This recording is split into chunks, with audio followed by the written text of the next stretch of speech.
నారాయణ గారు నమస్తే, బాగున్నారా సార్? ఎప్పుడు కూడా నాగార్జున వర్సెస్ నారాయణగా మీడియాలో వార్తలు అవుతుంటాయి. ఎందుకు నాగార్జున గారు అంటే మీకు అంత కోపం?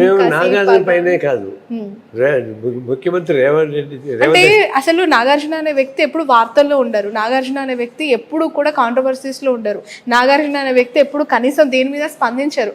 అలాంటి నాగార్జునని ఒక మీడియాలో ఒక టాక్ ఆఫ్ ది పర్సన్ గా కూడా క్రియేట్ చేయడం, ప్రతిసారి బిగ్ బాస్ అయినప్పుడు కూడా మీరు స్పందిస్తూ ఉంటారు.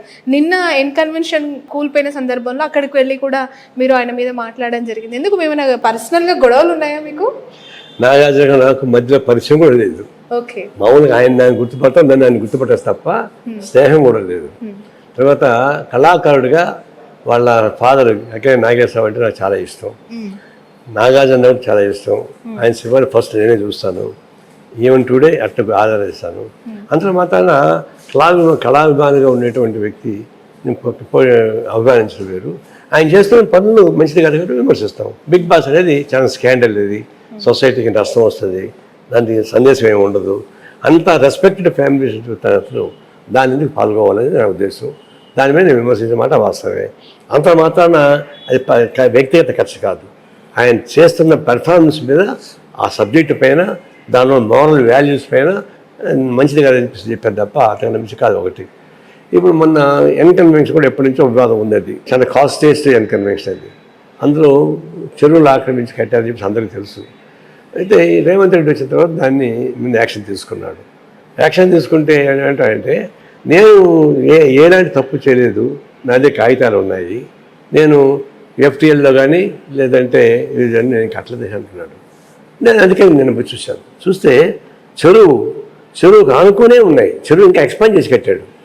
అది ఎఫ్టీఎల్ లోపలే ఉంది. మరి ఎఫ్టీఎల్ లోపల నువ్వు కట్టుకుంటే ఇది కనిపిస్తుంది, నీళ్లు తగులుతున్నాయి, దాన్ని నేనేం తప్పు చేయలేదు, చెరువు ఆక్రమించలేదు అంటే కరెక్ట్ కాదు కదా, దాన్ని చూడకపోయాను. అంటే ఎఫ్టీఎల్ నుంచి బఫర్ జోన్ 100 అడుగులు ఉంటుంది. బఫర్ జోన్ కన్నా లోపు ఎఫ్టీఎల్ని కానుకొని ఆయన కన్వెన్షన్ ఉంది, హాల్ ఉంది, దాని మీద లక్షల రూపాయలు సంపాదిస్తున్నాడు. అది వేరు, సంపాదన వేరు. ఈ చట్టవిరుద్ధమైనటువంటి ఆక్రమించి మీరు కన్వెన్షన్ కడితే దానివల్ల ఏమవుతారు, చెరువులు పడిపోతున్నాయి. చెరువులు పడిపోతాయంటే ఎకలాజికల్ ఇన్బ్యాలెన్స్ వస్తుంది, వాటర్ బాడీస్ పోతాయి. ఒక ఎన్కన్వెన్షన్ ముందే దాడి చేస్తే నేను కూడా దాని జోలికి పోయేవాడు కాదు. మొత్తం హైదరాబాద్ సిటీ మొత్తం కూడా అటువంటి వస్తున్నాయి. మేము మొట్టమొదటి కూడా మేము చెప్తుంటాం, వికారాబాద్ నుంచి ఇబ్రహీంపట్నం దాకా పెరిగిన నాలా ఉంది, దాన్ని మొత్తం కబ్జాలు అయిపోయినాయి కాలంలో. అందుకే నీళ్ళు అక్కడ వర్షం పడితే ఊర్ల మీదకి వస్తుంది తప్పితే చెరువులకు పోవడం లేదు. అది ఒకటి పెద్ద ప్రాబ్లం. రెండవది, చెరువుల కుంటలు పూడ్చిన తర్వాత ఒక అరగంట వర్షం పడితే 4-5 గంటలు మొత్తం ట్రాఫిక్ బంద్ అవుతుంది. మీరు కూడా చూశారు కదా, ఎందుకు బంద్ అవుతుంది, ఎన్నో ఎందుకు వస్తున్నాయి. దానికి సంబంధించి చెరువులు కాలువలు సక్రమంగా ఉండుంటే దాన్ని అది పోయేవి కదా, ఊరు మీద పడేటివి కాదు కదా. ఇవన్నీ నష్టం వచ్చిన మాట వాస్తవం. చాలామంది వ్యాపారస్తులు ఇంజనీరింగ్ కాలేజీ వ్యాపారం చేసేవాళ్ళు, తర్వాత ఫంక్షన్ హాల్స్ కట్టుకునేవాళ్ళు, రియల్ ఎస్టేట్గా బిల్డర్ కట్టేవాళ్ళు, విలాసవంతంగా ఫామ్ హౌస్ కట్టుకునేవాళ్ళు, వాళ్ళంతా కూడా ఇవన్నీ ఆక్రమించి కట్టుకున్నారు. ఎవరైనా పేదవాళ్ళు ప్రభుత్వం భూమిని పోయి గుడిసేస్తే అని ఎంటబడతారే, మరి వాళ్ళు వ్యాపారం చేస్తారు, లక్షల కోట్ల రూపాయల డబ్బులు వసూలు చేసుకుంటారు. అది ఇంకోవైపు ఎకలాజికల్ ఇన్బ్యాలెన్స్ వస్తుంది, సమాజం నష్టం వస్తూ ఉంది, వాటర్ బాడీస్ లేకుండా పోతున్నాయి, పచ్చదనం ఎగిరిపోతూ ఉంది. దీనంతా చూసినప్పుడు ఒక కన్స్ట్రక్షన్ అనేది రాత్రికి రాత్రి వచ్చేది కాదు, దాంట్లో ఎన్నో డిపార్ట్మెంట్స్ యొక్క అంటే ఆఫీసర్స్ యొక్క ఇన్వాల్వ్మెంట్ ఉంటుంది. వాళ్ళు పర్మిషన్స్ ఇచ్చే దగ్గర నుంచి, దాన్ని సైట్ విజిటింగ్ దగ్గర నుంచి, ఎన్ని ఫ్లోర్లు వేసుకోవాలి, ఎంతవరకు వేయాలి, వాటరు, పవరు, ఎవ్రీథింగ్ ఉంటుంది కదా. అధికారుల పాత్ర ఏమీ లేదంటారా? హైడ్రా వెళ్తోంది, స్పాట్లో కూల్ చేస్తోంది, వచ్చేస్తుంది, బట్ నష్టపోతుంది అక్కడ కట్టుకున్న వాళ్ళు, ఉంటున్న వాళ్ళు. ఈ ఎన్కన్వెన్షన్ విషయాన్ని పక్కన పెట్టిన సాధారణ ప్రజలు కూడా ఎంతో నష్టపోతూ ఉన్నారు, బట్ అధికారుల మీద ఎలాంటి చర్యలు లేవెందుకు? హైడ్రా సబ్జెక్టు వేరు, ఆక్రమణ కూల్చుకోవడం వరకే వాళ్ళకి ఎజెండా ఇచ్చారు తప్ప అంతకన్నా చేయలేదు. ఈ మిగతా చేయాల్సింది గవర్నమెంట్ చేయాలి, పొలిటికల్ ఇష్యూ గవర్నమెంట్ చేయాలి. గవర్నమెంట్ ఎవరు చేయాలి? ఆ కాలంలో ఎక్కడ పర్మిషన్ ఇచ్చారు, ఎవరు పర్మిషన్ ఇచ్చారు, ఎవరు దానికి లేఅవుట్ వేయించారు, అవన్నీ పట్టుకుని మోసం చేయాలా. ఎవరైతే కల్పిస్తూ వాళ్ళు వదిలిపెట్టి మీరు మాట్లాడితే కుడుతుంది. అందులో అప్పుడు ఇల్లీగల్గా లేఅవుట్లు వేసినవాడు, ఇల్లీగల్గా అమ్మినవాడు, దాన్ని రిజిస్టర్ చేసిన వాడు, దానికి పర్మిషన్ ఇచ్చిన వాళ్ళు, వాళ్ళందరూ దీనికి అకౌంటబిలిటీ కావాల్సిందే. వాళ్ళపైన యాక్షన్ తీసుకోవాల్సింది అనేది మా డిమాండ్, అది మేము కొనసాగిస్తున్నాం. సార్, ఏ ల్యాండ్ అయినా తీసుకునేటప్పుడు దానికి సంబంధించిన ఆథెంటిక్ డాక్యుమెంటేషన్స్ కావచ్చు, దాని పూర్వపరాలన్నీ చెక్ చేసి తీసుకునే వాళ్ళు కావచ్చు, అమ్మే వాళ్ళు కావచ్చు చేస్తూ ఉంటారు. ఇప్పుడు నాగార్జున 2 సార్లు ఎక్స్ వేదికగా తన ఆవేదనను వ్యక్తం చేశారు. అది ఖచ్చితంగా ప్రైవేట్ ల్యాండ్, ఒక పట్టా భూమి, ఒక అంగుళం గజం కూడా నేను కబ్జా చేయలేదు అని పదే ఆయన ట్విట్టర్లో మెన్షన్ చేస్తూ ఉన్నారు. మీరేమో కాగితాలు ఎన్నైనా చూపించవచ్చు అని చెప్పి రమ్మని చెప్పండి, నేను ఛాలెంజ్ చేశాను. నేను వస్తానికి మీరు కూడా రండి, ఆ చెరువు చూద్దారండి, చెరువు కానుకొని ఎక్కడ చూద్దారండి, బఫర్ జోన్ ఎక్కడ కనుక్కొని పెట్టండి, ఎఫ్టీ ఎక్కడ చేయాలి మీరు చెప్పండి. కాగితాలు చూపించుకోవడం డైలాగులు, సినిమా డైలాగులు, కాగితాలు ఉంటాయండి. ఎవరు లంచాలు తీసుకుంటారండి వాళ్ళు, వాళ్ళకేం తెలుసు, కోర్టులో ఉండే వాళ్ళకి ఇంకోళ్ళకి కాగితాలు రాసి ఇచ్చేస్తారు వాళ్ళు. ఇప్పుడు నాగార్జున లంచం ఇచ్చి తీసుకున్నారు, కట్టారంటారా? టీఆర్ఎస్ గవర్నమెంట్ రాకముందరగా దాన్ని కూల్చేయాలని ప్రయత్నించారు. టీఆర్ఎస్ గవర్నమెంట్ రాగానే దాని మీదకి వెళ్ళారు, మనుషులకి సైలెంట్ అయిపోయారు. ఎందుకు సైలెంట్ అయితే టీఆర్ఎస్ వాళ్ళు ఏం పెద్ద జరగలేదా? ఎవరికి ఆయన డబ్బులు వేయలేదా? అన్నీ ఉన్నాయి, జరగడం లేదు. ఎన్కన్వెన్షన్ విషయంలో చేతులు కొన్ని కోట్ల రూపాయల చేతులు మారాయని అనేక మంది నాయకులు కూడా మాట్లాడుతూ ఉన్నారు. అది నిజమే అంటారా? టీఆర్ఎస్ గవర్నమెంట్ అందుకే సైలెంట్గా ఉండిపోయింది, ప్రతిపక్షంలో ఉన్నప్పుడు మాట్లాడిన వాళ్ళు ఇప్పుడు ఎందుకు మాట్లాడట్లేదు? అదే కానీ మనం అర్థం చేసుకోవాల్సింది. అప్పుడు మాట్లాడాలి, ఇప్పుడు ఎందుకు మాట్లాడలేదంటే చేతులు తెరిచాయి కాబట్టి. చేతులు తెరిచాయి కూడా జోలికి పోవడం లేదు. ఆయన పెద్ద ప్రాబ్లం కాదు, 200-300 కోట్లు చేయడం పెద్ద కష్టం కాదు. నెలకి దాదాపుగా 15 కోట్ల రూపాయలు వస్తాయి దాని నుంచి, అది పెద్ద కష్టం ఉంది. అదే నేను చెప్పేది, చట్ట విరుద్ధంగా తీసుకొని అది చట్టబద్ధం చేసుకోవడానికి చేసే ప్రయత్నంలో అనేక మతలబులు చేయొచ్చు. ఉదాహరణ కొంతమంది ఏం చేశారంటే ప్రభుత్వ భూమిని నోటరీ ద్వారా సర్టిఫికేట్ తీసుకొని నోటరీ ద్వారా ఒకరికి 5 సెంట్లు 5 సెంట్లుగా అందించారు. వాళ్ళు పాపం ప్రజలు కొనుక్కున్నారు, ఇల్లు కట్టుకున్నారు. వాడు వెళ్ళిపోయాడు, వీళ్ళు కట్టుకున్నారు. ఇప్పుడు ఆయన కూల్చొని ప్రయత్నిస్తున్నారు. ఇప్పుడు అవన్నీ ఎవరు వీళ్ళకి అమ్మిన వాళ్ళని పట్టుకోవాలి కదా. మామూలుగా పేదవాళ్ళు మధ్యతరగతి వాళ్ళు ఇల్లు కోల్చాల్సిన అవసరం లేదు. వాళ్ళకి ఎక్కడ మోసపోయారో వాళ్ళు పట్టుకోండి, లేదంటే వాళ్ళని రెగ్యులర్ చేయించండి. నేను చెప్పానంటే ఎవరైతే ప్రభుత్వ స్థలాలు ఆక్రమించి కార్పొరేట్ వ్యాపారం చేస్తున్నారో, డబ్బులు సంపాదించి ఏర్పాటు చేస్తారో వాళ్ళపై స్ట్రిక్ట్ యాక్షన్ తీసుకోవాలి. పేద ప్రజానీకం, మధ్య ప్రజానీకం వాళ్ళని నిలిచి కూర్చేస్తే పెద్ద ఉపయోగపడదు. అందులో మేము ఏం చెప్పాలంటే మీరు కార్పొరేట్ కంపెనీస్ పెద్ద వాళ్ళు ఎవరైతే వాళ్ళపైన యాక్షన్ తీసుకోవాలి తప్ప కింద వాళ్ళు ఏదైనా ఉంటే అది ప్రత్యామ్నాయంగా జాగ్రత్త చూపించండి, ప్రత్యామ్నాయ సౌకర్యం కల్పించండి. అంతేగాని ప్రత్యామ్నాయ సౌకర్యం లేకుండా అది సామాన్య ప్రజానీకం జోలికి పోదని మా ఉద్దేశం. రాబోయేది మనకి జిహెచ్ఎంసీ లోకల్ బాడీ ఎలక్షన్స్ ఉన్నాయి. ఇలాంటి టైంలో ఈ హైడ్రా తీసుకుంటున్న ఈ చర్యల వల్ల ఎలాంటి ఎఫెక్ట్ ఉండదంటారు? అవును, కార్పొరేట్ కంపెనీస్కి నష్టం ఉంటుంది. ఎందుకంటే దాన్ని నమ్ముకొని కొన్ని వేలాది మంది, కొన్ని లక్షలాది మంది అక్కడ జీవనం చేస్తూ పరోక్షంగా ప్రత్యక్షంగా ఆధారపడిన వాళ్ళు కూడా ఉన్నారు. ఇది ప్రజలపైన దాడి కాదు, మీరు గుర్తొస్తుంది, ప్రజలపైన దాడి కాదు, అక్రమార్కులపైన దాడి. అక్రమార్కులపైన దాడి ఉన్నప్పుడు ప్రజానీకం సపోర్ట్ ఉంటుంది తప్ప వ్యతిరేకం ఉండదు. అందువల్ల సామాన్య ప్రజానీకం మీద జోలికి వెళ్తే వాళ్ళు ఏడిపిస్తే నష్టం అవుతుంది. కానీ అక్రమార్కుల గురించి కూడా చూపిస్తే సామాన్య ప్రజలు కూడా సపోర్ట్ చేస్తారు తప్ప వ్యతిరేకించే పని లేదు. అది ఇంకొకటి, రేపు ఎన్నికల్లో లబ్ధి పొందడానికి ఉపయోగపడే పద్ధతుల్లో కరప్ట్ యాక్టివిటీస్ చేయడం అనేది అది అనైతికం. స్ట్రైట్ ఫార్వర్డ్గా చెప్పుకోవాలి, స్ట్రైట్ ఫార్వర్డ్ ప్రజలను ఓట్లాడగాలి, గెలుచుకోవాలి తప్ప ఇట్లాంటి మతలబుల ద్వారా గెలుచుకోవాలంటే అది కృత్రిమ గెలుపు తప్ప వాస్తవ గెలుపు కాదు. బట్ సార్, ఒక మాట వినిపిస్తోంది, ఎన్కన్వెన్షన్ అనేది చాలా ఆకస్మికంగా తెరపైకి వచ్చింది.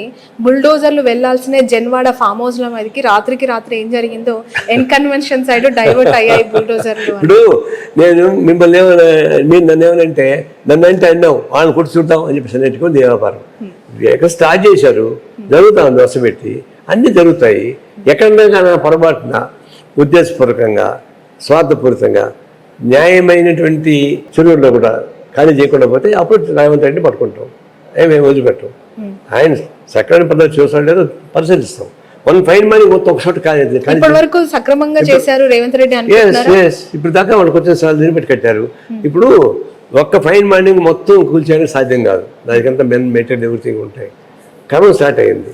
ఆ క్రమం స్టార్ట్ అయ్యి పూర్తి అయిపోయింది అంటారు అనుకోండి, అప్పుడు జనైనిటీ బయటపడుతుంది, అప్పుడు ఫైట్ చేయడానికి అవకాశం ఉంటుంది. ఖచ్చితంగా జన్వాడ ఫామ్ హౌసెస్ పైన చర్యలు తీసుకుంటుందా హైడ్రా, అంతా డేర్ చేస్తుందా అనే క్వశ్చన్. ఎందుకు అంటే అందులో ప్రతిపక్ష పార్టీల వాళ్ళ ఫామ్ హౌస్లు ఉన్నాయి అనే దానికంటే స్వతహాగా కాంగ్రెస్ పార్టీలో ఉన్న మంత్రుల ఫామ్ హౌస్లే ఎక్కువగా ఉన్నాయి అనేది ఒక వార్త. నేను అనేది అదేంటండి, మా వాళ్ళు ఉంటే కూడా ఎవరైనా సరే నేను ఖాళీ చేశాను చెప్పాడు.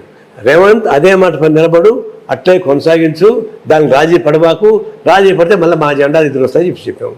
ఇప్పుడు ఇదే మాట చెప్తున్నా. నిన్న కేటీఆర్ గారు ఒక స్టేట్మెంట్ ఇచ్చారు సార్, మీరు చూసారో లేదో. పక్క రాష్ట్రంలో వాల్మీకి స్కామ్ ఒకటి కొనసాగుతుంది, అక్కడ గవర్నమెంట్ కూలిపోయే ప్రమాదం ఉంటే ఖచ్చితంగా తెలంగాణపై ఎఫెక్ట్ పడి ఇక్కడ కూడా ప్రభుత్వానికి ఇబ్బందికర వాతావరణము, ఇక్కడ తెలంగాణ గవర్నమెంట్ కూడా కూలిపోయే ప్రమాదం ఉంది, ఒక డైవర్షన్ పాలిటిక్స్ తెలంగాణలో కొనసాగుతూ ఉన్నాయి, హైడ్రా కూడా అలాంటిదే అని ఆయన వ్యాఖ్యానించడం జరిగింది. అదే ఇప్పుడు వీళ్ళు చేసే పనుల్లో టీఆర్ఎస్ గిల్టీకి ఫీల్ అవుతా ఉంది. గిల్టీకి ఫీల్ అయినప్పుడు దానికి అర్థం అనేకం పెడుతున్నారు. దాని ఇదొకటి దానికే సపరేట్ చూసుకుంటారు. అట్లాంటి జెన్యున్ ప్రాబ్లమ్స్ ఏమైనా వస్తే కాంగ్రెస్ గవర్నమెంట్ చూసుకుంటుంది. దానికోసం మనం బాధపడాల్సిన అవసరం ఉంది, దానికోసం దీనికి పోటీ పెట్టాల్సిన అవసరం ఉంది. అంటే వాల్మీకి స్కామ్ కాంగ్రెస్ గవర్నమెంట్ అది కర్ణాటకలో జరుగుతున్న ఇష్యూ ఎఫెక్ట్ తెలంగాణ గవర్నమెంట్ పైన ఇంపాక్ట్ చూపిస్తుంది అనుకోవాలా? ఏ స్టేట్కి ఆ స్టేట్ అనమ్మా, ఏ స్టేట్కి ఆ స్టేట్లో ప్రజాధికారికి అనుకూలంగా ఉన్న గవర్నమెంట్ ఉంటాయి. లేకపోతే ఆ స్టేట్లో అన్యాయం లేదు కాబట్టి ఈ స్టేట్ పోవాలి ఎక్కడ లేదు, ఆ స్టేట్కి ఆ స్టేట్ చూసుకుంటారు, ఈ స్టేట్కి ఈ స్టేట్ చూసుకుంటారు తప్ప ఒక స్టేట్లో జరిగేటువంటి అన్యాయం ఈ స్టేట్లో అన్యాయం జరుగుంటే అప్పుడు ఎఫెక్ట్ అవుతుంది. లేకపోతే కర్ణాటక జరిగిందా కాబట్టి ఇక్కడ అంటే అది కేవలం విడ్డూరం అనేటువంటి ఆర్గ్యుమెంట్ తప్ప ఇంకోటి కాదు. ఓకే సార్, బీఆర్ఎస్ పరిస్థితి ఏ విధంగా ఉందంటారు రాష్ట్రంలో? ఒకవైపు ఏమో బీజేపీలో విలీనం అంటే ఒక వార్త, కలిసి ఉంటున్నాయి రెండు పార్టీలు సఖ్యతగా ఉంటున్నాయని మరో వార్త, అందులో కలిసే పోతుంది అని మరో వార్త. మీరు ఎలా చూస్తూ ఉన్నారు? బీఆర్ఎస్ అవసరం ఉందా బీఆర్ఎస్ కి బీజేపీలో కలిసేంత అనివార్యం? రెండు రకాలు విలీనం అనే సంగతి నాకు తెలియదు, కానీ లివింగ్ టుగెదర్ లాగా ఉన్నారు వాళ్ళు. లివింగ్ టుగెదర్ ఇప్పుడు కొత్త తాత్పర్యం. ఇప్పుడు టీఆర్ఎస్ వాడు ఏమంటే మేము ఎందుకు కొలుస్తామండి బీజేపీలో అని వాళ్ళు అంటున్నారు. నాకు కూడా ఒక నాయకుడు కనిపించాడు కాదు, కానీ బీజేపీకి టీఆర్ఎస్కి మధ్య అండర్స్టాండింగ్ ఉంది, ఉండబట్టే కొన్ని కార్యక్రమాలు జరుగుతూ ఉన్నాయి. అయితే దీన్ని తెలంగాణకు సంబంధించి రాష్ట్రానికి కావాల్సిన హక్కులపైన బీజేపీని ఒత్తిడి తీసుకోలేకపోయారు. అందులో అండర్స్టాండింగ్ ఉంది కాబట్టి దానివల్ల నష్టం వచ్చింది. దానివల్ల వాళ్ళు నష్టపోయి బీజేపీ గెలిచింది. లేకపోతే 4 పార్లమెంట్ సీట్లు ఉండి 8 పార్లమెంట్ సీట్కి జంప్ అయ్యారు. టీఆర్ఎస్ బోడి కొట్టుకుపోయింది. అన్హోలీ అడ్జస్ట్మెంట్స్ ప్రజానికి తెలిసింది కాబట్టి దాన్ని ఓడించారు. ఇప్పుడు కూడా అది అన్యాయం బయటపడలే. ఇప్పుడు కూడా కేంద్రంలో వచ్చే బిల్స్ మొత్తం వాళ్ళు సపోర్ట్ చేస్తున్నారు, వాళ్ళకి వ్యతిరేకించడం లేదు. రాజ్యసభలో ఉండేవాళ్ళు అందువల్ల వాళ్ళకి ఉన్నమాట వాస్తవమే. విలీనం అంటారా, ఇది ఒక విడ్డూరం వార్త. ఏమిటంటే టీఆర్ఎస్ ఏమంటారంటే రేవంత్ రెడ్డి బీజేపీలో చేస్తాడు అని అంటారు. వీళ్ళేమంటారంటే టీఆర్ఎస్ వాళ్ళు బీజేపీ జరిగిపోతారు, కేసీఆర్కి గవర్నర్ పదవి ఇస్తారు, కేటీఆర్కి ఇంకెంత చేస్తారు అని చెప్తున్నారు. అంటే టీఆర్ఎస్ వాళ్ళు బీజేపీలో చేయలేదు ఈయన చెప్తాడు, రేవంత్ రెడ్డి చెప్తాడు. నీ పార్టీ అక్కడ నువ్వు చూసుకోరు, కానీ నీ పార్టీ బీజేపీ పోయి టీఆర్ఎస్ కలుస్తుందో, టీఆర్ఎస్ పోయి బీజేపీ కలుస్తుందో నువ్వు చెప్పడానికి. కానీ అదే టీఆర్ఎస్ వాడు కూడా రేవంత్ రెడ్డి పోయి ఇంకోటి కలుసు అని చెప్పి వాళ్ళు చెప్పడానికి. కానీ అందులో ఏ పార్టీకి ఆ పార్టీకి చూసుకున్నాయా, మీరు అడుక్కోండియా, ఇంకొకరిని గడుతారు మీరు. రైట్. నిన్న ఈ హైడ్రాకి సంబంధించి ఎంఐఎం అసదుద్దీన్ కూడా స్పందించారు. హుసేన్ సాగర్ చుట్టూ కూడా ఈ బఫర్ జోన్స్, ఎఫ్టీఎల్, ఈ గ్రీన్ జోన్స్ అన్నీ కూడా అప్లికబుల్ కావా, ఒకవేళ ఉంటే నెక్లెస్ రోడ్డు లేదా జలవిహార్ ఇలాంటివి కూడా కూల్చాల్సిన అవసరం ఉంటుంది, మన సెక్రటేరియట్ కూడా అందులో భాగమే కదా అనే వ్యాఖ్యానం ఆయన చేశారు. మీ జోలికి వచ్చారు కాబట్టి అందరిపైన చెప్తున్నారు, మీరు న్యాయం అన్యాయం మీరు తెలుసుకోండి. అంటే నిజంగానే ఆ చుట్టూ కూడా అవి ఉన్నాయి కనిపిస్తున్నాయి మన కట్టడాలన్నీ. నేను చెప్పిన మీ పోటీ ఏంటి? ఇప్పుడు మీరు తప్పు చేశారు, మీ జోలికి వస్తున్నారు, అప్పుడు మీరు అందరికీ చెప్తున్నారు. అప్పుడు నుంచి అంతకుండా చెప్పలేదు. ఇప్పుడు మీ జోలికి వచ్చాడు, మీరేమన్నారు దాని జోలికి అంటారు, అన్నిటికీ పోతా ఉంటున్నాడు, ఎక్కడైనా మేము కులుస్తూ ఉంటున్నాడు.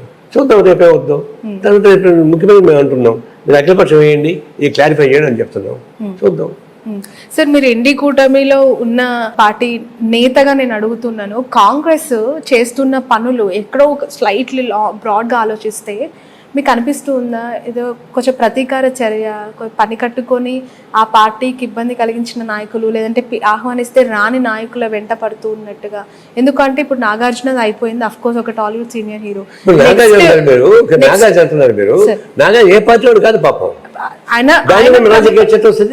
ఆయన ఒక ప్రముఖ హీరో, అది పక్కన పెడితే కూల్చాల్సిన ఇంకా అక్రమ కట్టడాల లిస్ట్ ఉంది అని చెప్పి లీకులు ఇస్తూ ఉన్నారు. అందులో ఒక మల్లారెడ్డి, ఒక పల్లా రాజేశ్వర్ రెడ్డి, ఒక అసదుద్దీన్ ఓవైసీ కాలేజ్, ఇలాంటివన్నీ వినిపిస్తూ ఉన్నాయి.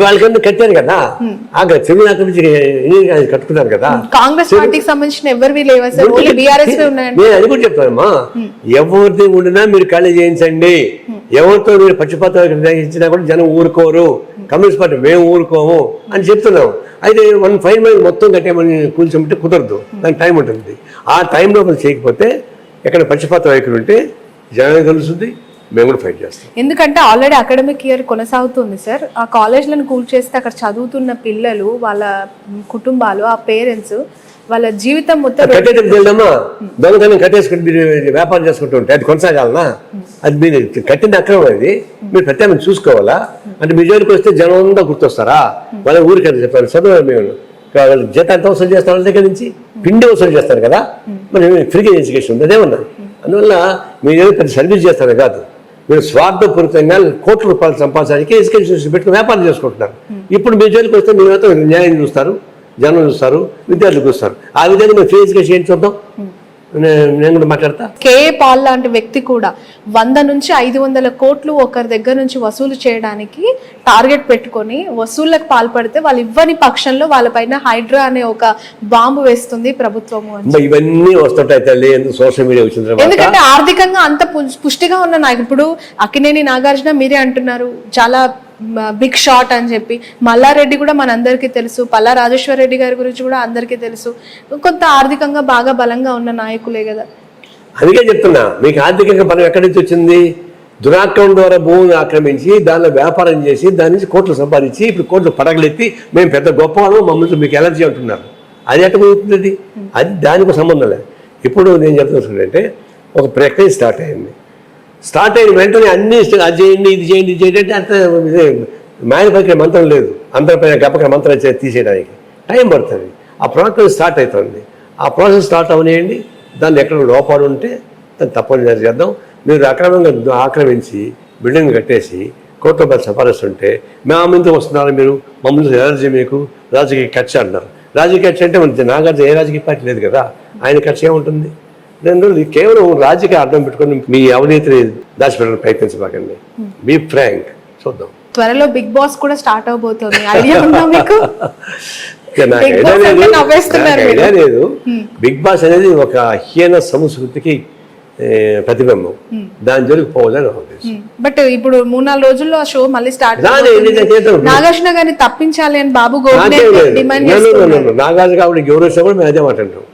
నాగార్జున స్థానంలో ఎవరు వచ్చినా మేము అదే మాట్లాడతాం. ఎందుకంటే నువ్వు గొంగళ కూర్చొని శుద్ధులు చెప్తాడు కూర్చొని, అందువల్ల ఎంత మంచివాడు కానీ అని పెడితే ఆ ఫిలాసఫీనే హీనమైన ఫిలాసఫీ, అనైతిక ఫిలాసఫీ. దాని జోలికి పోబాకండి, సమాజానికి చెడు సంకేతాలు ఇస్తాయి అని చెప్పి చెప్తున్నాము. నాగాన్ని తప్పించి ఇంకోటి పెట్టా కూడా అదే మా బాడీ ఇట్టే కొనసాగుతుంది. సార్, బీజేపీలో ఎంపీ అభ్యర్థులు 2 సెక్షన్స్ అంటే 2 డిపార్ట్మెంట్స్గా వెళ్ళిపోయినట్టే కనిపిస్తుంది. రఘునందన్ గారేమో పూర్తిగా హైడ్రాన్ సమర్థిస్తున్నారు, ఈటెల గారేమో పూర్తిగా వ్యతిరేకిస్తూ మాట్లాడారు. మీ అయ్యా జాగీర్ అని రేవంత్ రెడ్డి పైన ఫైర్ అయ్యారు, చూసారా? అది పార్టీ బీజేపీ వాళ్ళు తెలుసుకోవాల్సిన సమస్య. అది బీజేపీ వాళ్ళు ఎంతగా తెలుసుకోవాల్సిన సమస్య. దాన్ని జోలికి ఏం పోను, వాళ్ళు పరిష్కారం చేస్తారు. ఎలా చూడాలి? ఒక సిద్ధాంతమే ఉండాలి, వాళ్ళ పార్టీ స్టాండ్ వాళ్ళు చెప్పాలి హైడ్రా మీద. ఇప్పుడు ఒక్కొక్క నాయకుడు ఒక్కొక్క విధంగా దానిపైన స్పందిస్తే బీజేపీ స్టాండ్ ఏమని అనుకుంటారు ప్రజలు? అదేనమ్మా, రఘునందన్ చెప్పిన వాదన నేను సమర్థిస్తున్నాను. ఆయన బీజేపీ అని కాదు, ఆయన చెప్పింది కరెక్ట్. అది వాళ్ళ పార్టీ వాళ్ళు దాన్ని వ్యతిరేకిస్తున్నారు.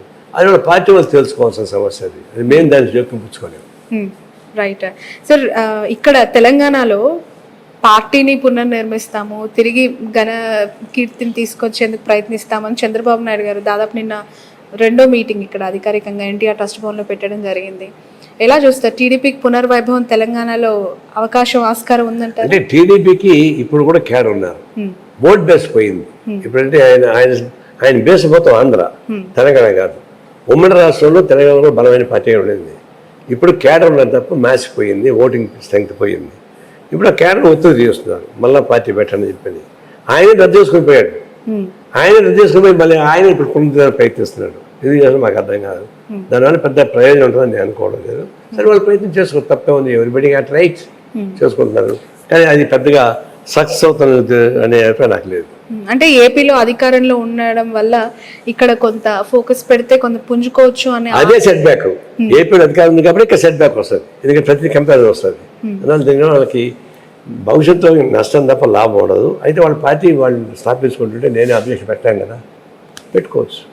Right, thank you so much Narayana గారు, మీ వాల్యుబుల్ టైం ఇచ్చినందుకు థ్యాంక్స్ అలాట్. ఇది మొత్తానికి నాగార్జున ఖచ్చితంగా కబ్జా చేశాడు, అక్కడ క్లియర్ కట్గా నేను వెళ్ళి చూస్తే కనిపిస్తుంది అని చెప్తున్నారు. ఇంతకాలం కూడా వసూలు చేసిన అమౌంట్ కూడా తిరిగి వెనక్కి తీసుకునే ప్రయత్నం చేయాలి. హైడ్రా నిష్పక్షపాతంగానే పనిచేస్తే బాగుంటుంది, అలా పనిచేస్తుందని కూడా ఆశిస్తున్నాను అంటున్నారు. That's all for now.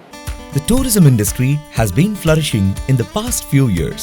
There is a huge demand for tour operators, forex managers, and hospitality partners. I am sure I would fit right into this path. I would like to learn from the best. Sun International, Hyderabad, Visakhapatnam.